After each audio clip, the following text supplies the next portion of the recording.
Bob Fagan a observé les animaux depuis plus de 20 ans, particulièrement les ours bruns en Alaska.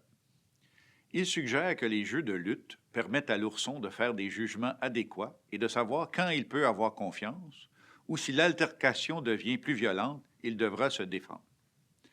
Le jeu est donc une forme de pratique pour les défis et les ambiguïtés de la vie en forêt. Cette photo de deux jeunes loups qui se pourchassent furieusement et se mordent traduit cette forme d'entraînement. Le photographe de National Geographic, qui a réalisé ce cliché, a noté que quelquefois ces poursuites deviennent des agressions. Mais cette fois, ils se sont pourchassés pendant presque 2 heures. Ce jeu inlassable aide à développer l'endurance nécessaire aux loups pour chasser leur proie. Une question importante dans le règne animal, qui comporte des agressions fréquentes, est de savoir comment les bagarres sont organisées et quels sont les signaux comportementaux qui permettent aux belligérants de savoir qu'il s'agit d'un jeu.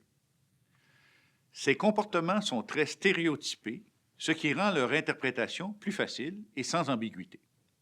Donc, les signaux transmis par l'animal, avant et après le combat, indiquent qu'il s'agit d'un jeu.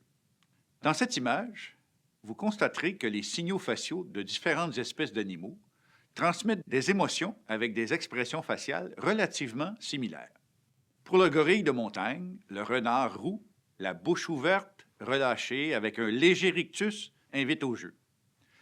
La bouche grande ouverte, avec les muscles tendus, représente la peur, et les dents exposées signalent le danger. Les données actuelles en éthologie suggèrent que le contexte et l'identité du partenaire de jeu sont suffisants pour permettre au partenaire de constater qu'il s'agit bien d'un comportement ludique et pas d'une agression. Généralement, les jeunes animaux s'amusent avec les mêmes partenaires, du même âge et du même sexe. Donc, un comportement initié par un tel partenaire est généralement pour jouer.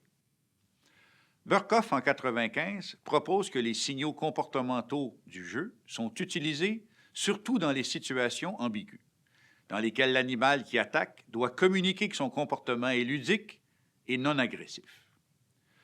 Un exemple particulièrement frappant de cette situation est le cas de Hudson, un chien de traîneau de Churchill Falls au Manitoba. Un ours polaire de près de 450 kilos se déplaçait vers lui et 40 autres chiens de traîneau d'un trappeur. La photo a été prise à la mi-novembre 1992 et la glace n'était pas encore formée sur la baie d'Hudson. Et l'eau empêchait les ours de chasser leur proie de prédilection, soit les phoques.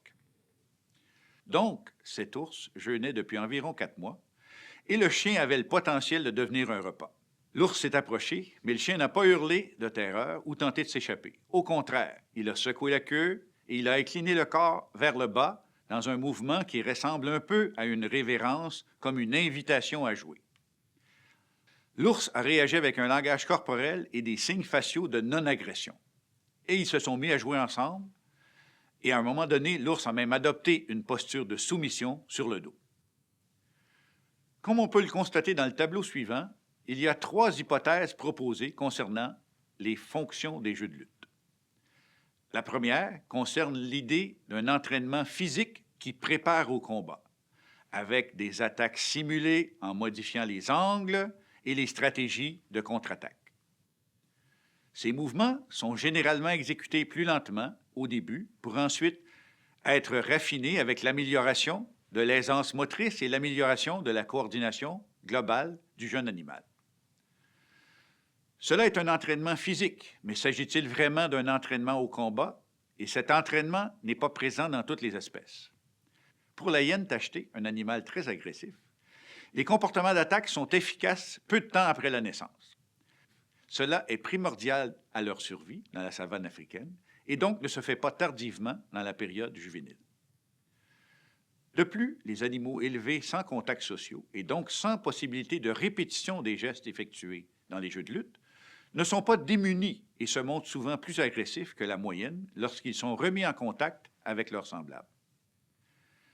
Il existe une composante héréditaire des conduites agressives et il faut donc relativiser la contribution des jeux de lutte à l'efficacité ultérieure dans les combats entre adultes.